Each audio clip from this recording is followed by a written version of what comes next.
ភាសាខ្មែរថ្នាក់ទី6មេរៀនទី1ទំព័រទី9មេសូតសន្តានចិត្តរបស់អ្នកម្ដាយបទព្រហ្មកិត្តពេលកូនមកចាំផ្ទៃក្នុងហារតីម្ដាយសប្បាយម៉ែតែងតែខ្វល់ខ្វាយរកអ៊ុងបាយថែរាំងសា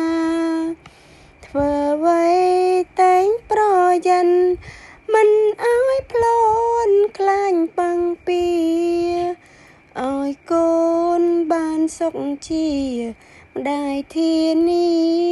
គំពីស្ងួនស៊ូនឿយព្រួងថ្លើមថ្លៃរងចាំថ្ងៃប្រសូតនួនបានឃើញមុខកូនស្ងួនថ្នមថែធូនព្រួងស្រឡាញ់ចាសូមអរគុណ